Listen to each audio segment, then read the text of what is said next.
Question number 23. Find the equation of ellipse with focus 1, -1, eccentricity 2/3, directrix x plus y plus 2 equals to 0. तो यहाँ पर हम क्या करेंगे?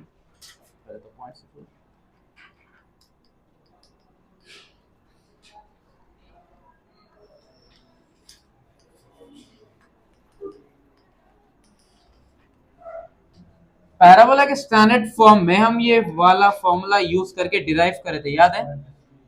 SPY PM is equal to E, फिर parabola के केस में E की वैल्यू 1 होती तो हम SP is equal to PM करेंगे. तो यहाँ पर हम क्या करेंगे? SP is equal to E cross multiply करो ये डॉट PM. आपके पास SP है, S है लेकिन पॉइंट P है, तो हम क्या करेंगे? Let's say P x1, y1 B है, S है क्वेश्चन में दिया, P है अपने पास. So what is SP? Distance between S and P. Eccentricity है अपने पास, यस 2/3. PM क्या होता? Perpendicular distance. परपेंडिकुलर डिस्टेंस कहां से? पॉइंट से लेके डायरेक्ट्रिक्स की लाइन तक. तो सब वैल्यूज है अपने पास. तो SP की जगह पर अंडर रूट ये x1 y1, ये x2 y2.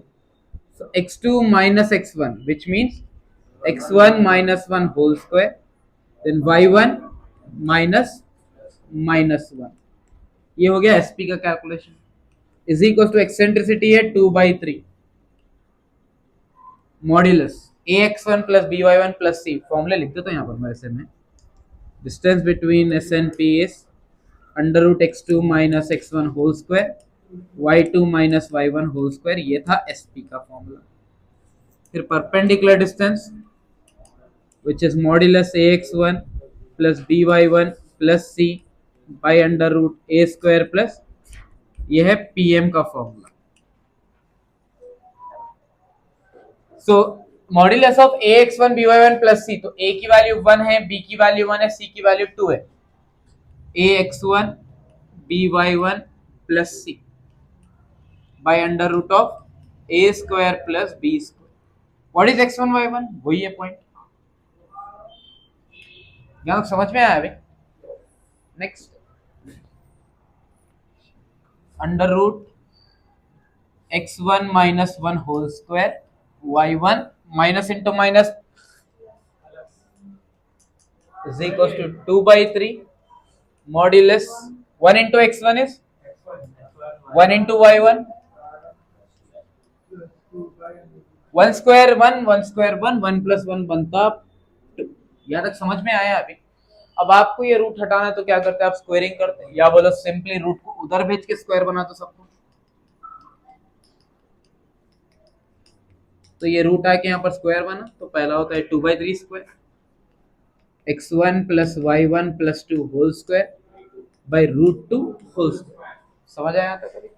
ये हो गया a minus B whole square का formula, which is a square plus b square minus 2ab. यह आता a plus B whole square, a square plus b square plus 2ab, 2 square 4, 3 square a plus b plus c whole square. Formula याद है किसी को? a square plus b square plus c square plus 2ab 2bc 2ca. So a square plus b square plus c square plus 2ab plus 2bc 2ca divided by ये root और square cut के क्या बचा यहाँ पर? This 2 and 2 2 the 4 cut गया. ये 9 division में यहाँ पर आके मल्टीप्लाई हो गया. So 9 into x1 square plus y1 square minus 2x1 plus 2y1 1 plus 1, ये हो गया left side. Is equal to right पे है 2 into x1 square y1 square 2 square 4 होता 2x1 y1 2 2 the 4 4 into y1 2 2 the 4 4 into x1. यहाँ तक अभी समझ में आया? इसके बाद क्या करना है शायद आप लोग को आइडिया होगा. 9 को इससे मल्टीप्लाई करो, 2 को इससे मल्टीप्लाई करो, पूरा को एक साइड लेके चलो, लाइक टर्म साइड सब्ट्रैक्ट करो, जो बचता है वो आपका लोकस ऑफ P है. इक्वेशन ऑफ एलिप्स है. तो ये क्वेश्चन एक्चुअल में एक थ्योरम है।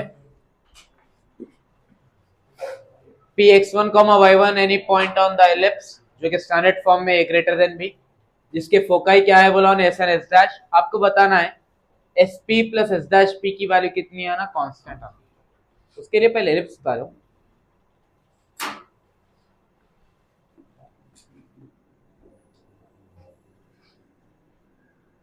ये होता पॉइंट सेंटर, राइट। एक फोकस यहां पर आता और एक एक यहां पर। ये एस हो गया, ये एस डैश हो गया। यहां से यहां तक जो डिस्टेंस रहता है उसको क्या बोलते हैं हम, ए ई। ठीक है, फोकाई का पॉइंट क्या रहता, प्लस और माइनस ए ई कॉमा जीरो स्टैंडर्ड फॉर्म के लिए। तो यहां से यहां तक कितनी वैल्यू हो गई ए ई, और यहां से यहां तक भी कितना होता, सेम ए ई। अब इक्वेशन ऑफ डायरेक्ट्रिक्स, डायरेक्ट्रिक्स रहता यहां पर, राइट, और ये डायरेक्ट्रिक्स रहता यहां पर। तो यहां से यहां तक जो वैल्यू रहती उसको बोलते हैं हम ए बाई, क्योंकि इक्वेशन ऑफ डायरेक्ट्रिक्स क्या होते हैं, प्लस और माइनस ए बाई ई होगा। तो एक ए बाई ई यहां पर है, और यहां से यहां तक भी अगर देखें हम तो वो भी ए बाई ई होता। क्लियर है। अब आप क्या करेंगे, एक पॉइंट कंसिडर करेंगे एलिप्स पे, वो होता x1 कॉमा y1। ठीक है, अपने पास एक कंडीशन होता S P by P M. PM क्या होता, projection from P on the directrix. वही अगर हम यहां से यहां पर ले रहे प्रोजेक्शन तो ये होता एम डैश। ठीक है, S P by P M, S dash P by P M dash, ये दोनों रेशियोज होते हैं एक्सेंट्रिसिटी। फॉर्मूला लिखे ना, S P by P M की वैल्यू क्या होती, एक्सेंट्रिसिटी। वही साहब में पे S dash P by P M dash is equal to वो भी क्या होता, एक्सेंट्रिसिटी। यहां तक अभी समझ में आया? नो? चले, ये पॉइंट P इसको हम ड्रॉप करेंगे एक्स एक्सिस पे। ये पॉइंट को कंसीडर कर लो L। ठीक है, क्योंकि आपको P से लेके M की वैल्यू होना है, P से लेके M डैश की वैल्यू होना है। आपको होना है PM एंड PM डैश। इसकी वैल्यू निकालने के लिए देखो, यहां से यहां तक ए, अच्छा टोटल वैल्यू कितनी है, ए बाई, और अपने को यहां पर यह होना है P का वैल्यू। अगर यहां से यहां तक x1 है तो C से लेके L की वैल्यू भी क्या होती, x1 ही होती। तो अगर अब हम वैल्यूज देखें, यहाँ पर पहली चीज एलिप्स लिख लो, X square by A square plus Y square by B square equals to 1 where A is greater than B. तो S P by P M क्या बन जाता, एक्सेंट्रिसिटी बनता। S P is equal to, वो उतारे तो ही आप इसका आंसर लिख सकते हैं। बता रहा हूँ मैं भी, इसमें कैलकुलेशन में भी समझ में आता थोड़ा। पीएम को क्रॉस मल्टीप्लाई करके यहाँ पर ला लो। अब पीएम की डायरेक्ट वैल्यू तो नहीं मिलती आपको, देखो यहाँ पर ये वैल्यू होना है अभी के लिए। ठीक है, इसका एग्जैक्ट आंसर तो नहीं है, लेकिन क्या टोटल आंसर है। तो टोटल क्या होता है, सी, ये पॉइंट जेड है और ये पॉइंट जेड डैश है। तो अपने पास सी जेड है टोटल, वो लिख देंगे अपन। सी जेड में से अगर हम सी एल निकाल दिए तो बच जाता ये आंसर आपको, टोटल सी जेड। लेकिन आपको इतना निकाल देना उसमें, तो आपको बचता फाइनली पीएम का आंसर। तो हम क्या करेंगे, सी जेड माइनस सी एल। ठीक है, सी जेड की वैल्यू कितनी है, ए बाई ई, और सी एल की वैल्यू कितनी है, एक्स वन है। सो ई इंटू ए कितना होता है, A E divided by E into X one कितना होता, ई एंड ई कैंसर, तो बचा क्या यहाँ पर ए माइनस, ये आ गया एस पी। प्रॉब्लम क्या, डायग्राम फिर बताता हूं एक बार, जब देखो और एक बार। अभी नेक्स्ट कंडीशन हम लेंगे S dash P by P M dash, ये भी आंसर होता है eccentricity. So S dash P is equal to e into P M dash. अब पी एम डैश मतलब यहां से लेके यहां तक का आंसर होना, तो यहां से यहां तक सी एल और यहां से पूरा सी जेड डैश। तो यहां पर लिखेंगे सी एल प्लस सी जेड डैश, ये टोटल होना है आपको। टोटल तो एग्जैक्ट नहीं है अपने पास, तो पहले यहाँ से यहाँ तक आ जाएंगे, फिर यहाँ से टोटल यहाँ पे आ जाएंगे। तो CL की वैल्यू x1 है और CZ डैश की value E into x1 EX1, E into A होता A E by E, E and E get cancel, EX1 plus ए, ये क्या आ गया मेरे को, आपको बताना है SP plus S dash P क्या होने वाला है, कांस्टेंट होने वाला है। तो दोनों को ऐड करके तो देखो, SP plus S dash P, SP का आंसर है A minus EX1, EX1 plus A, plus EX1 and minus EX1 get cancel, A plus A कितना होता, 2A कांस्टेंट होता, yes, therefore SP plus S dash P is a constant. अभी diagram एक और बार देखो, diagram उतारना must है इसमें, या तो फिर डायरेक्ट पूरा रट्टा मार के जाना पड़ता है आपको, जो कि दिख जाता क्लियर।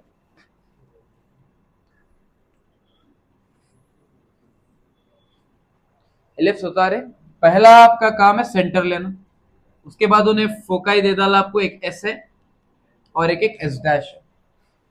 इसका डायरेक्ट्रिक्स उतार लो, एक यहां पर आता है और एक यहां पर आता है। डायरेक्ट्रिक्स का पॉइंट क्या होता है, ये Z और ये यहां तक ये टर्म्स पे क्लियर है।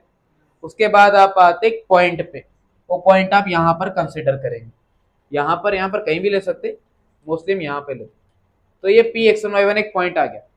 अब जैसा S का प्रोजेक्शन Z है, P का प्रोजेक्शन M ले लेंगे यहाँ पर, और यहाँ पर M डैश ले लेंगे, ठीक है।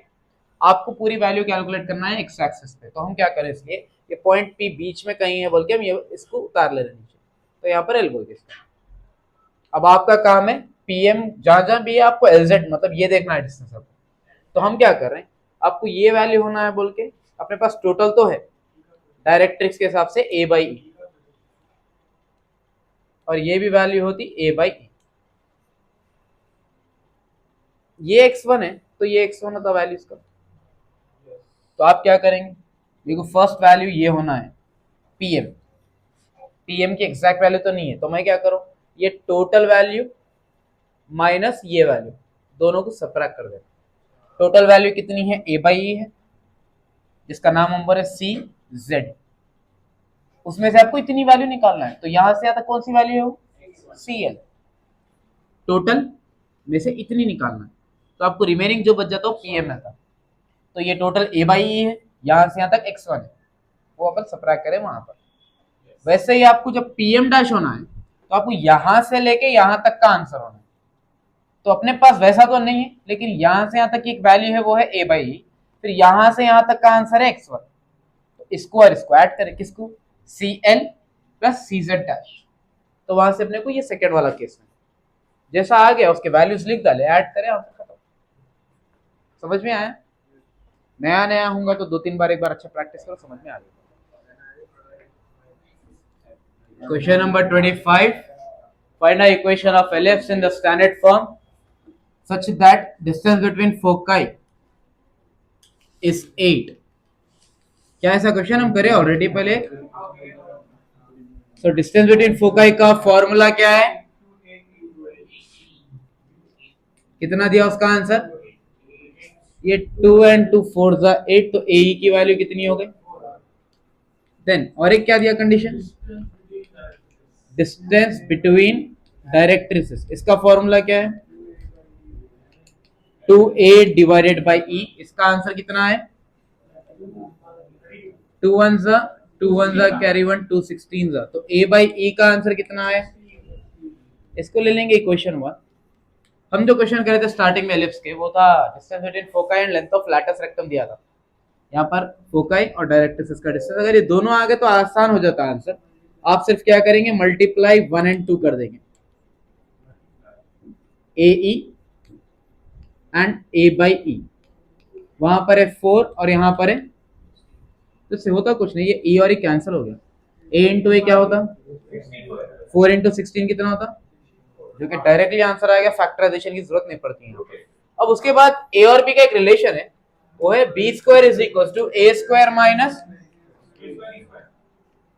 We know A square, that is 64, और A इंटू ई का आंसर कितना है, स्क्वायर है तो स्क्वायर कर दो, 4 स्क्वायर 16 होता, 14 में से 6 गए तो 8 बचा, 5 में से 1 गए 4, तो बी स्क्वायर का आंसर कितना आया? So the answer for ellipse is x square by 64 y square by 48 is equals to, tough questions कर रहे हैं मतलब इजी क्वेश्चंस को भी स्किप नहीं कर सकते, क्योंकि फिर आया तो इजी भी देता हूं। Find the eccentricity of the ellipse in the standard form if its length of latus rectum is equals to, तो लिख लेंगे length of latus rectum is equals to half of its major axis, half यानी 1/2, किसका half बोला उन्हें? Okay, length of latus rectum standard form के लिए क्या है? 2b स्क्वायर बाई, और मेजर एक्सिस कितना है? 2 and 2 get cancel, 2b square, a division से यहां पर आया तो मल्टीप्लाई होता तो a इंटू ए हो गया वो, एंड हाँ ठीक है। अब देखो b स्क्वायर का फॉर्मूला है a स्क्वायर माइनस, आपको यहाँ पे a और b से कोई काम नहीं है, आपका काम है सिर्फ एक्सेंट्रिसिटी से, ठीक है। a स्क्वायर कॉमन आता है यहाँ से, तो a स्क्वायर बाहर आया तो बचा 1 माइनस a स्क्वायर बाहर आने पे बचा e square. What is a square? Into 1 minus e square, और यहाँ पर है b square, b square one जा बी स्क्वायर वन जा बराबर, तो 1 is equal to 2 into 1 minus e square, 2 multiplication में यहाँ पर आके डिवाइड हो जाता, so 1/2 is equal to 1 minus e square इधर ला लो, और प्लस 1/2 यहाँ पर लेके दो, 2 1 जा 2, 2 माइनस 1 इज स्क्वायर, इधर आके बना रूट, 1 का रूट 1 रहता और 2 का रूट कुछ नहीं, इसलिए। तो ऐसे बहुत सारे क्वेश्चंस हैं, जैसा कि find the eccentricity of ellipse in the standard form if its length of latus rectum is equal to half of its minor axis बोलता हूं, तो वहां पे आप 2 भी लेना। कभी क्या बोलता है, if length of major axis is 3 times the length of minor axis, ये भी बोलता हूं। Length of major axis is 3 times the length of minor axis बोलता है, 2 and 2 कैंसिल तो a की वैल्यू 3b होती। अगर minor axis length of latus rectum half of minor axis बोला तो 2b square by a is equal to half of minor axis यानी 2b, 2 2 cancel हो गया, b और ये स्क्वायर कट गया, तो 2b is equal to a बनता। ठीक है, तो ऐसे 4-5 क्वेश्चन है जहां पर आपको सिर्फ एक्सेंट्रिसिटी निकालना है, तो आप ये रिलेशन बना देना, बना देके ये फॉर्मूले पे आ जाना सीधा, जो भी वैल्यूज है वो सब्स्टिट्यूट करो, एक्सेंट्रिसिटी आराम से मिल जाती है। ठीक है, एलिप्स खत्म हुआ, इसके बाद अभी अपन हाइपरबोला शुरू करेंगे, ये तो कंप्लीट कर लो।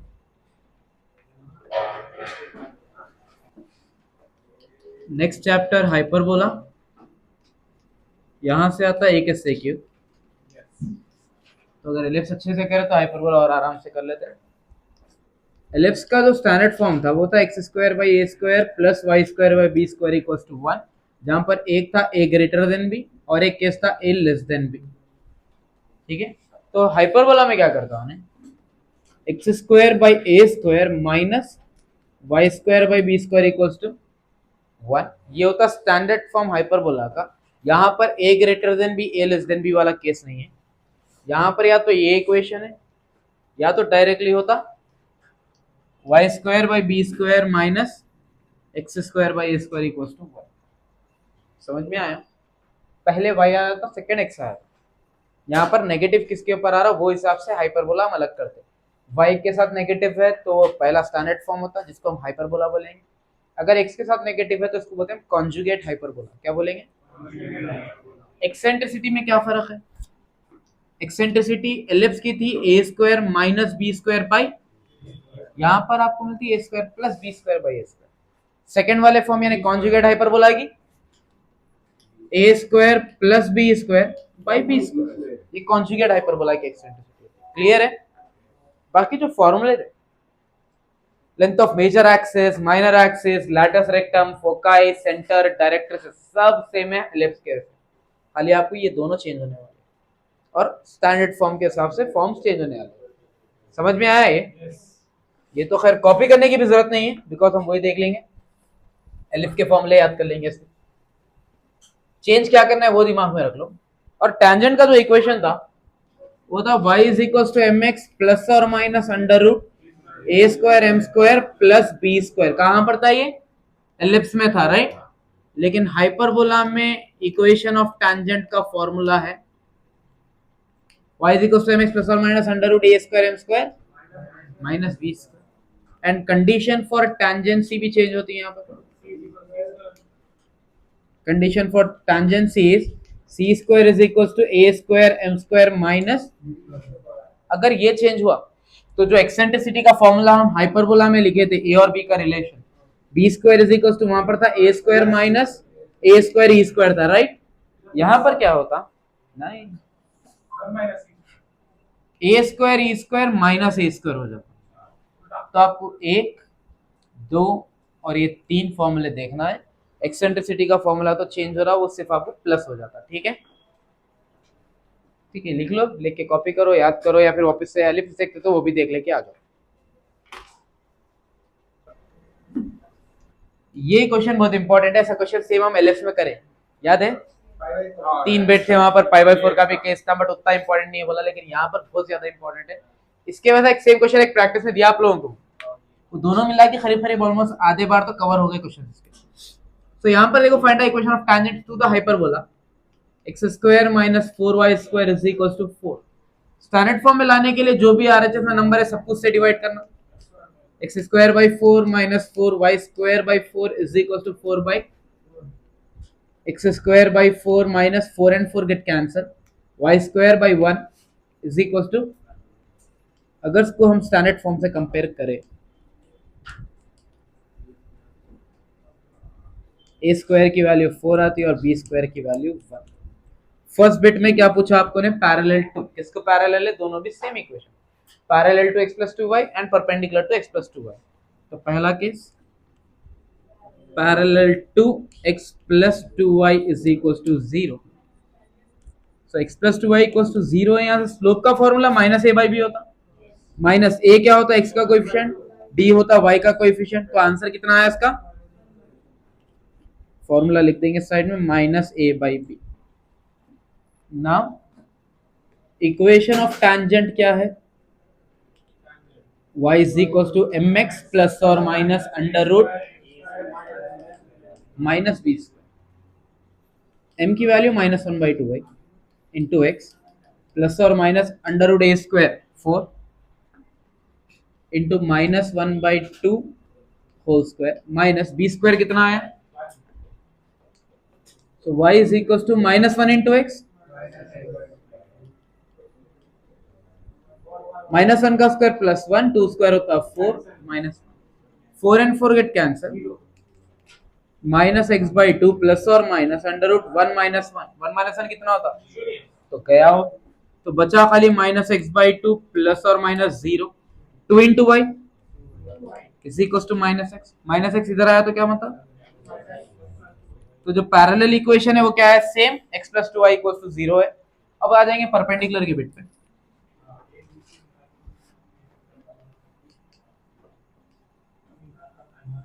Perpendicular to x plus 2y equal to 0। तो पैरेलल की स्लोप तो हम ऑलरेडी निकाली क्योंकि सेम इक्वेशन है। तो m1 का आंसर तो माइनस 1 बाई 2 आ गया था। m2 निकालना है तो वहां से आता है m1 m2 equal to minus 1, m1 की value minus 1 by 2 into m2 equal to minus 1, minus and minus get cancel, m2 की वैल्यू क्या थी? 2 1 जा, क्लियर है? फॉर्मूला वही, y is equal to mx plus और minus under root A square M square minus B square. m की value यहां पर क्या रखेंगे हम? 2x प्लस और minus under root A square कितना है अपने पास?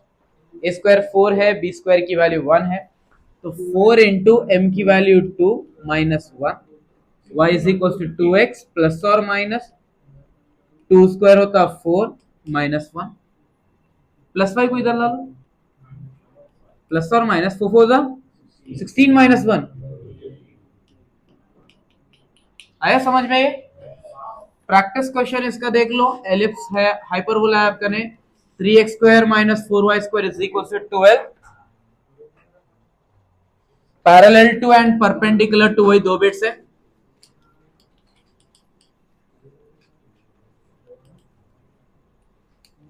y is equals to x minus 7, almost same है, शायद ये लास्ट ईयर आया था क्वेश्चन, तो देख के आप लोग सुकून से कंप्लीट करो।